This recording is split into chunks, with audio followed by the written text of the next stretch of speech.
For more stories like this, hit the like button and subscribe so we can create more videos like this. In the small town of Rayfield, where cobblestone streets wound through ancient trees and laughter echoed from the market square, lived a quiet boy named Ayan. His world was not vast, but it was filled with deep emotion, music, and the memory of someone very dear to him, his grandfather. His grandfather, Rahim, had once been the town's pride, a violinist whose soul poured through every note. He performed in cities far and wide, but he always returned to Rayfield, where he taught young children music and played in the square every Friday.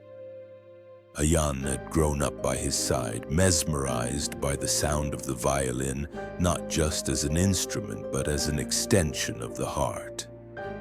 When Rahim passed away, Ayan was only 9. At the funeral, an elderly man placed a violin case in his hands. Inside was Rahim's violin, worn with a long crack running down the body but still intact.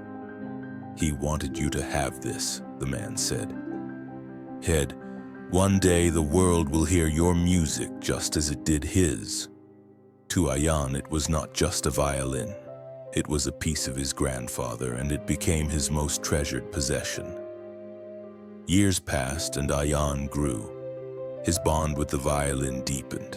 Every day after school, he would sit by the window playing softly. His mother, Farida, would listen while folding clothes, sometimes wiping away tears. "He's here when you play," she would whisper. The townspeople often heard the soft strains drifted from their home. Some praised it, others dismissed it. "He should get a new violin," said one neighbor. "That thing's practically broken," said another. But Ayan didn't mind. To him, the violin still sang. The crack on its body was not a flaw. It was a story, a wound that proved it had endured. When Ayan turned 17, a flyer appeared on every lamppost and shop window in Rayfield. The Rayfield Youth Music Competition, one grand prize winner will receive a scholarship to the National Conservatory, a brand new concert violin, a chance to perform live on national radio. Farida urged Ayan to participate. "Your grandfather would be proud," but Ayan hesitated. "They'll laugh at this old thing." "Then let them," she smiled. "You're not playing for them." Encouraged, Ayan signed up. The day of the competition arrived. Teenagers from all over the region arrived with sparkling instruments, polished shoes, and rehearsed confidence. Ayan entered the auditorium gripping the weathered violin case, his hands damp with nerves. A few contestants eyed his instrument. "Is that cracked?" one girl whispered. Another boy laughed. "He brought a relic to a concert." Their words pierced Ayan's confidence. He found a quiet hallway, sat down, and stared at the violin. "What am I doing here?" he whispered. Just then, a little girl walked by with her mother.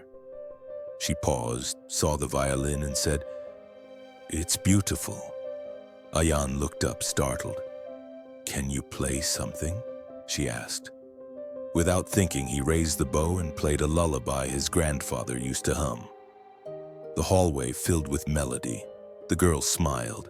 Her mother had tears in her eyes. "Thank you," she said. "That was healing." Ayan remembered. He wasn't here to win. He was here to play. When Ayan's turn came, the judges barely looked up. The MC announced, "Next, Ayan Rahim performing a solo piece titled Echoes of the Past."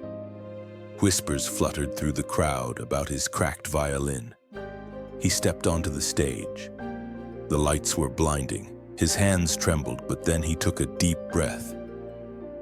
He closed his eyes and played. The hall fell silent. The violin, despite its age, resonated with warmth and depth. The notes climbed, fell, wept, danced. Every stroke of the bow carried emotion, memory, and a truth that couldn't be ignored.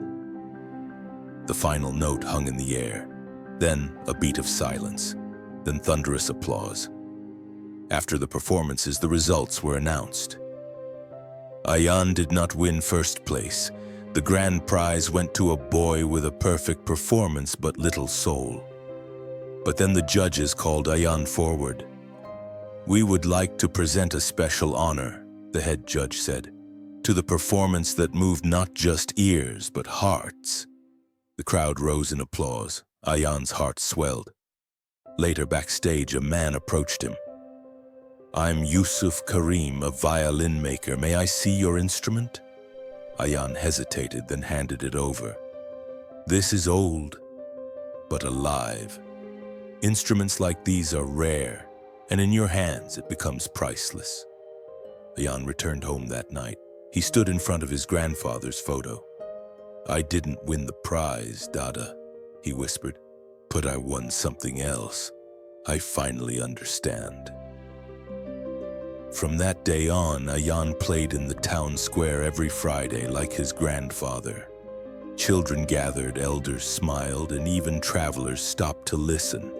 He was later invited to perform on the radio. Not because of a contest, but because someone had heard him in that hallway and shared a recording. His music, played on a broken violin, touched hearts across the country. And every time someone asked, "Why don't you get a new one?" Ayan would smile and say, "Because this one reminds me that even the cracked can still create beauty." Epilogue. Value is not in perfection. It is in purpose, in meaning, in truth. Like the broken violin, you too may carry cracks. But those cracks are proof of survival, and in the right hands, your own hands, you can still create something beautiful. Never let others decide your worth. You are not broken, you are becoming. Moral: your value isn't determined by what others see or say. It's shaped by what you carry inside, by your sincerity, and by the courage to stay true to yourself, even when others doubt you.